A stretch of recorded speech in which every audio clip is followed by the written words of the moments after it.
22 pasang kaki mengejar bola yang bergulir di lapangan hijau. Diiringi gegap gempita ribuan orang yang mengelilinginya.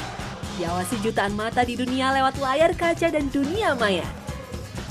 Sepak bola adalah olahraga terbesar di dunia, berjalan beriringan dengan jumlah penduduk dunia yang kian fantastis.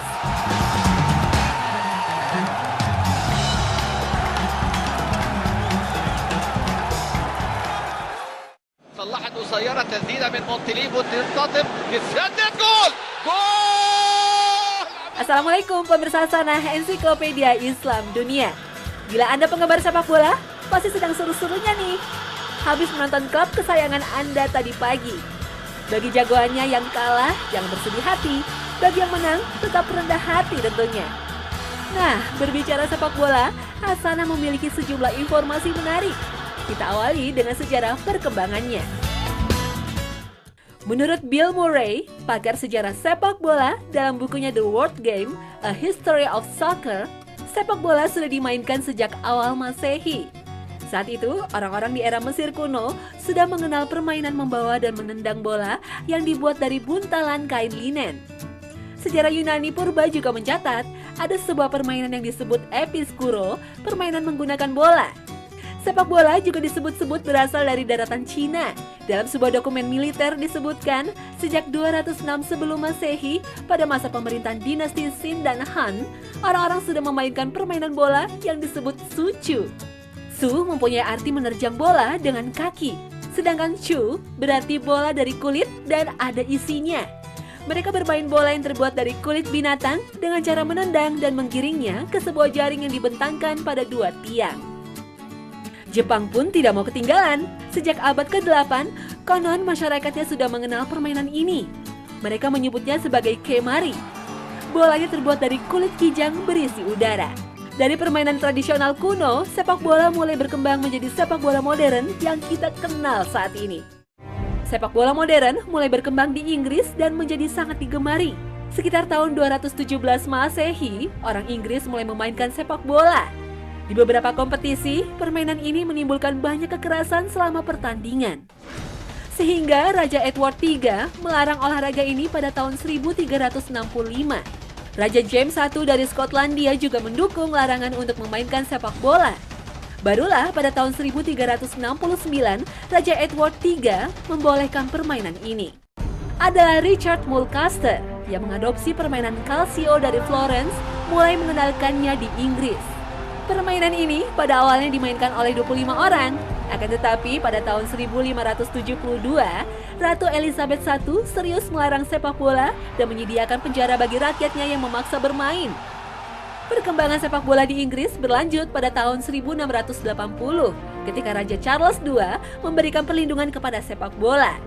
Pada tahun 1815, sebuah perkembangan besar menyebabkan sepak bola menjadi terkenal di lingkungan universitas dan sekolah. Sepak bola modern mulai tumbuh sekitar 1830-an.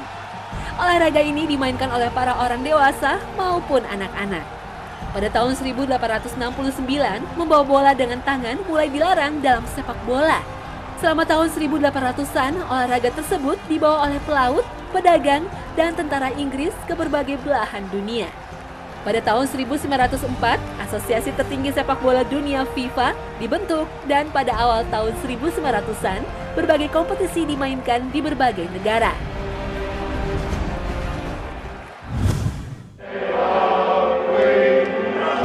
Sepak bola akan kehilangan jati dirinya tanpa kehadiran supporter yang setia hadir di pinggir lapangan. Sepak bola yang digelar tanpa supporter ibarat sayur tanpa garam. Hambarnya hingga ke kerongkongan. Supporter atau penonton sepak bola hadir dalam berbagai macam jenis. Sebagian dari mereka hanya menonton dari layar kaca. Ada pula yang setia hadir ke pinggir lapangan demi memberikan dukungan bagi tim pujaannya. Bahkan ada yang terus mendukungnya dari kota ke kota hingga ke lintas negara. Selain dukungan kepada klub sepak bola, ada juga yang mengidolakan pemainnya. Tengoklah David Beckham misalnya. Atau Cristiano Ronaldo, hingga Lionel Messi. Setiap tampilan, gaya hidup hingga ranah pribadinya menjadi konsumsi penggemarnya. Sebagian besar penggemar pria memandang cara dia bermain, sementara penggemar wanita umumnya kepada tampilan fisik sang idola. Meskipun saat ini banyak fans wanita yang mulai melek sepak bola, mengagumi pemain murni karena keterampilan mengolah si kulit bundar di lapangan.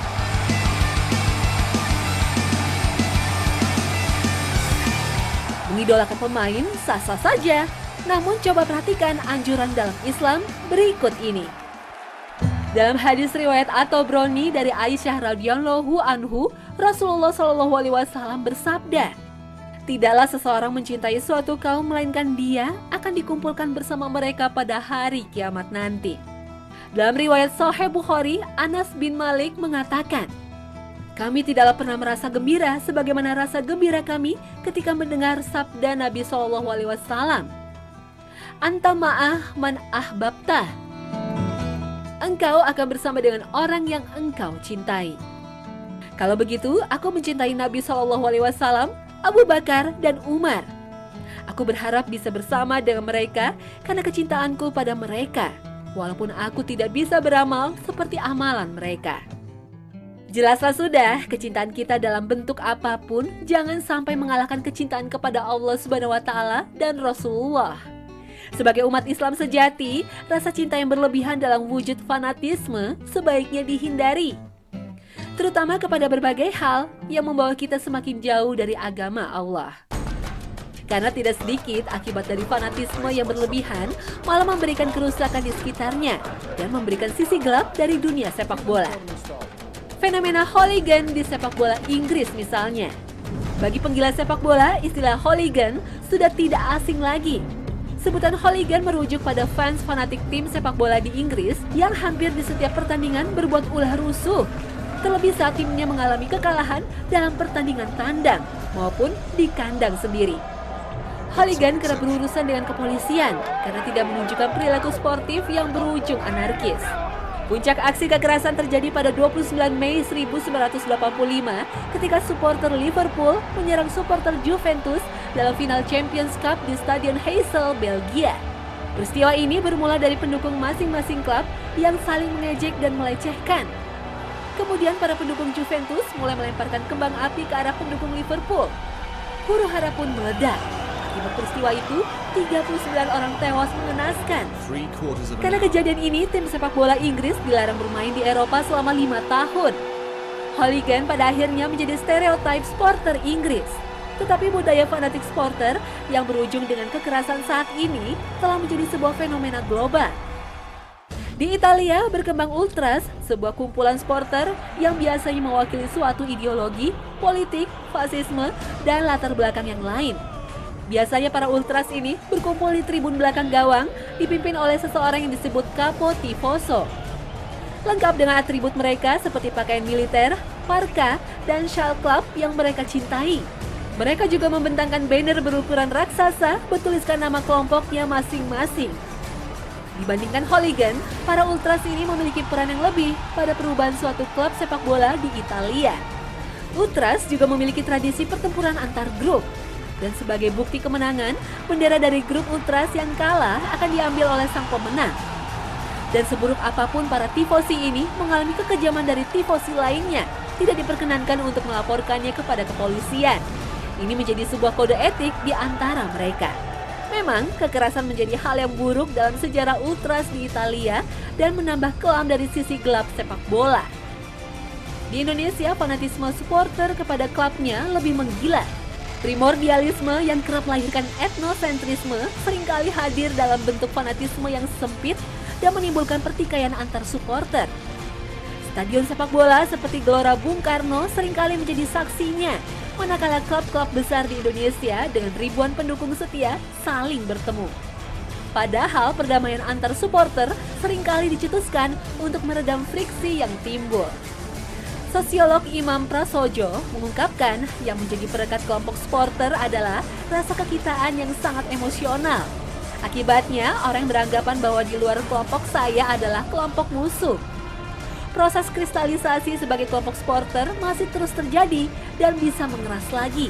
Pada akhirnya, kelompok ini bisa masuk ke dalam lingkaran budaya kekerasan kelompok yang menjadikan mereka bertindak seperti mesin yang membenci kelompok lain.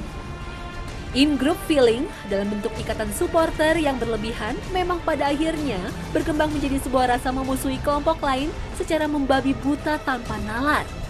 Kerugian dari bentrokan supporter sepak bola ini sangat merugikan, seringkali merusak fasilitas umum, pudarnya rasa aman dan nyaman, hingga merenggut korban jiwa di antara mereka ataupun orang lain di sekitarnya.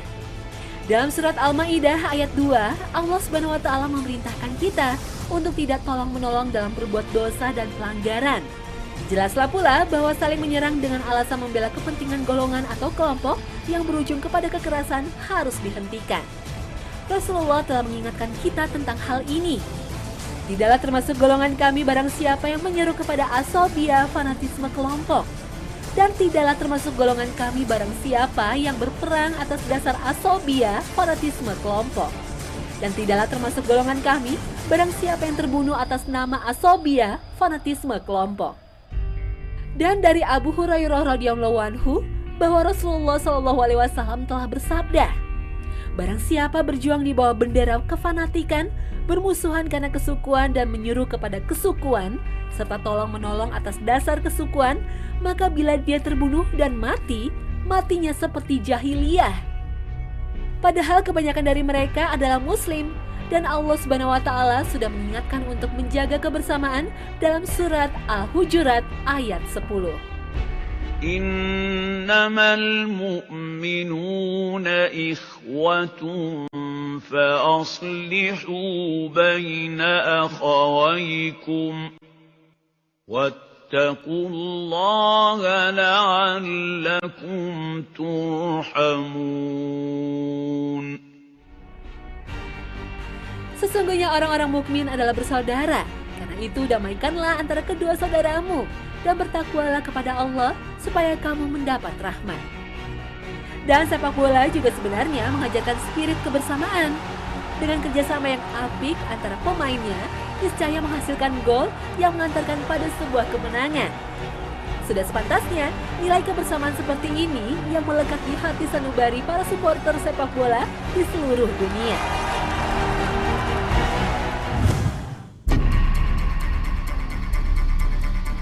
Sepak bola dan perjudian adalah sisi gelap lain yang begitu nampak dan sulit dipisahkan. Bagi para penjudi atau yang memiliki syahwat judinya tinggi, tidak seru nonton sepak bola tanpa taruhan. Meskipun terkadang jalannya pertandingan tidaklah begitu penting, tapi judinya yang mereka gilai. Perusahaan judi online pun menyeruak menjadi sponsor klub sepak bola. Dan beberapa klub sepak bola di Eropa membuka pintu lebar-lebar karena dapat mengeruk uang untuk memenuhi pundi-pundi mereka. Tengoklah klub seperti Real Madrid, AC Milan, Juventus, hingga Sevilla. Para klub besar ini menempelkan logo judi online di seragam mereka. Hal ini sempat marak di tahun 2008. Penolakan terhadap judi sebenarnya muncul juga dalam kalangan pesepak bola. Adalah Frédéric Canouty, seorang pesepak bola muslim Prancis yang membela negara Mali, sempat menolak memakai seragam saat bergabung dengan Sevilla dengan alasan adanya logo judi online tersebut. Maraknya perjudian dalam dunia sepak bola menimbulkan kecurigaan adanya pengaturan skor pertandingan. Dalam hal ini muncul istilah mafia judi dalam sepak bola. Perusahaan judi, klub sepak bola, hingga wasit di Tenggarai ikut terlibat di dalamnya. Meski terkadang pengaturan skor dirancang sebagai strategi untuk memenangkan kompetisi, hingga dahulu muncul istilah sepak bola gajah. Sebuah tim yang sudah lolos dalam babak kualifikasi bermain asal-asalan hingga menerima kekalahan sebagai upaya menghindari lawan yang kuat di babak selanjutnya. Di tanah air, judi sempat marak dilegalkan. Bagi yang besar di era tahun 80-an hingga 90-an, pasti mengenal istilah forecast dan SDSB. Pemerintah mempunyai gagasan menyelenggarakan forecast atau tebakan mengadopsi forecast Inggris yang berbasis kepada pertandingan sepak bola. Desember 1985, kupon berhadiah forecast sepak bola resmi diedarkan. Dan di tahun 1993 digantikan oleh SDSB atau sumbangan dana sosial berhadiah yang kemudian ditutup tahun 1994. Walaupun forecast dan SDSB sudah lama menghilang, perjudian dalam sepak bola seolah tiada habisnya. Bagi beberapa kelompok bisnis, judi dalam sepak bola sangat menggiurkan. Maka hasil pertandingan menjadi komoditas yang kuat untuk diintervensi dengan segala cara. Tak aneh, akhirnya timbul kecurigaan pengaruh kelompok bisnis perjudian menyusup ke wilayah asosiasi sepak bola. Apapun alasannya, sepak bola dan judi haruslah dipisahkan. Judi adalah benalu yang akan menggerogoti semangat sportivitas dalam sepak bola. Dan yang jelas, judi dan taruhan itu adalah dosa. Allah Subhanahu wa Ta'ala berfirman dalam surat Al-Maidah ayat 90. Ya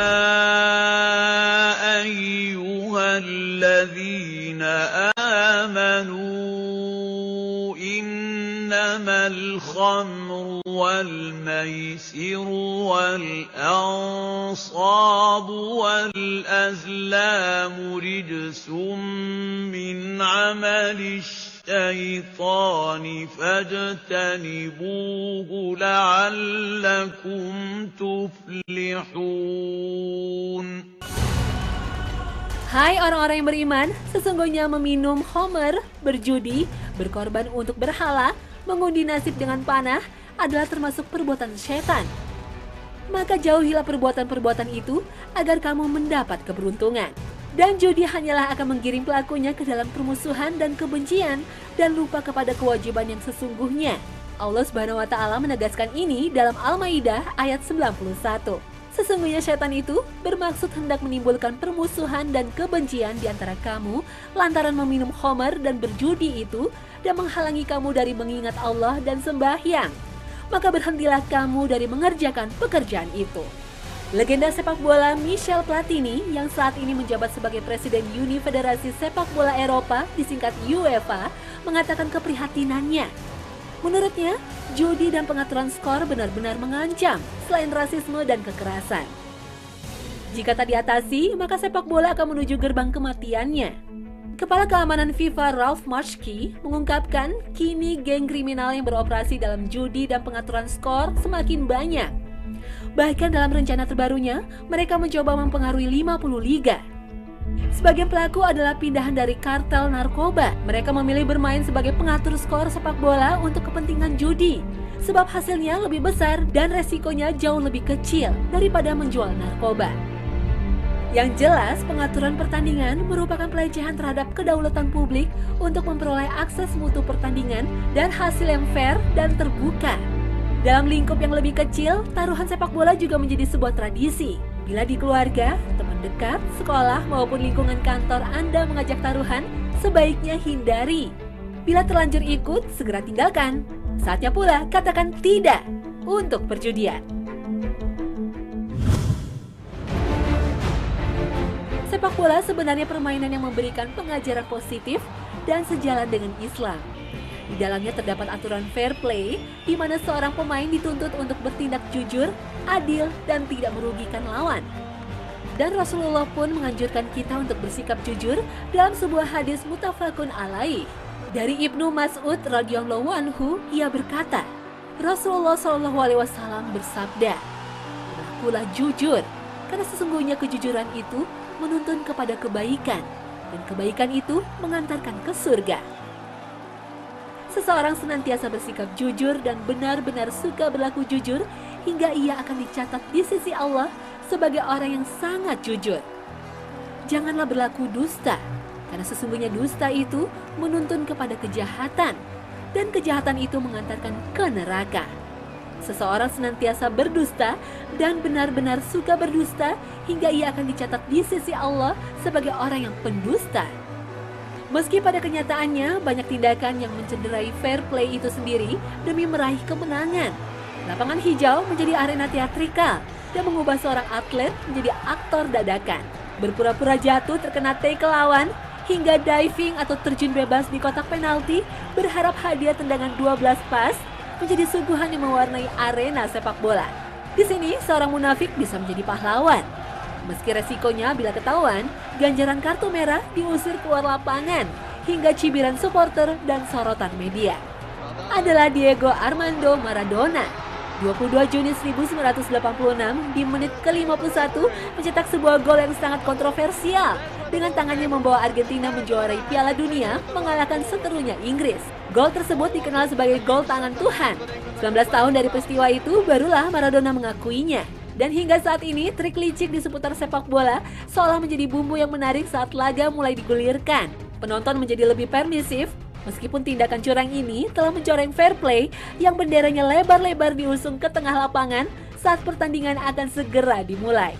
Sesungguhnya Rasulullah telah memberikan contoh yang baik dalam hal sportivitas olahraga. Dari Anas bin Malik ia berkata, "Adlaba, untanya Rasulullah adalah unta yang tidak dapat dikalahkan larinya." Kemudian datang seorang Arab Badui yang berada di atas untanya lalu mengalahkan. Maka kejadian ini seolah-olah menyulitkan para sahabat Nabi.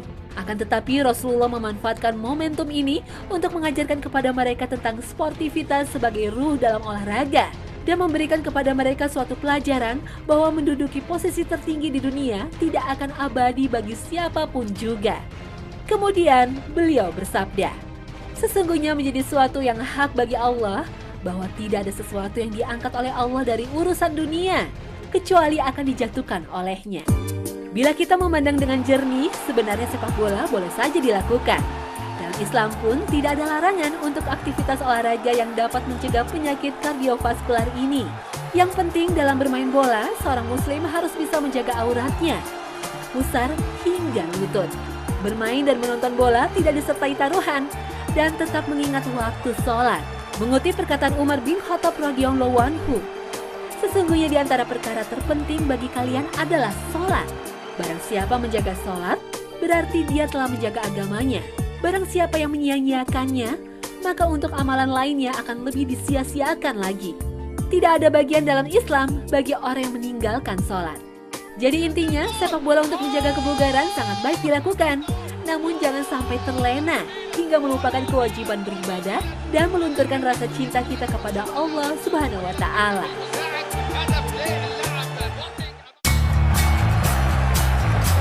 Teringat sebuah adagium populer di dunia olahraga, mensana in corpore sano, yang diartikan sangat eloknya dalam bahasa Indonesia, yaitu dalam tubuh yang kuat terdapat jiwa yang sehat. Sudah semestinya olahraga seperti sepak bola menjadi unsur penting dalam menciptakan individu yang kualitas keimanannya pun teruji sehat. Mengolahragakan tubuh dengan sepak bola menjadi bentuk memelihara dan mensyukuri nikmat Allah Subhanahu wa Ta'ala, yaitu nikmatnya sehat dalam kesempurnaan tubuh. Menikmati pertandingan sepak bola dalam batasan yang wajar adalah sarana pembelajaran yang efektif, memahami bagaimana kita sebagai makhluk sosial bekerja sama, mengatur strategi, saling menghargai, bersikap jujur dalam koridor sportivitas, dan ikhlas menerima dualitas hasil pertandingan, yaitu kemenangan dan kekalahan. Nah pemirsa setia Hasanah, semoga semangat sepak bola mengalirkan energi positif dalam menjalani kehidupan dan beribadah kepadanya. Semoga bermanfaat. Wassalamualaikum warahmatullahi wabarakatuh.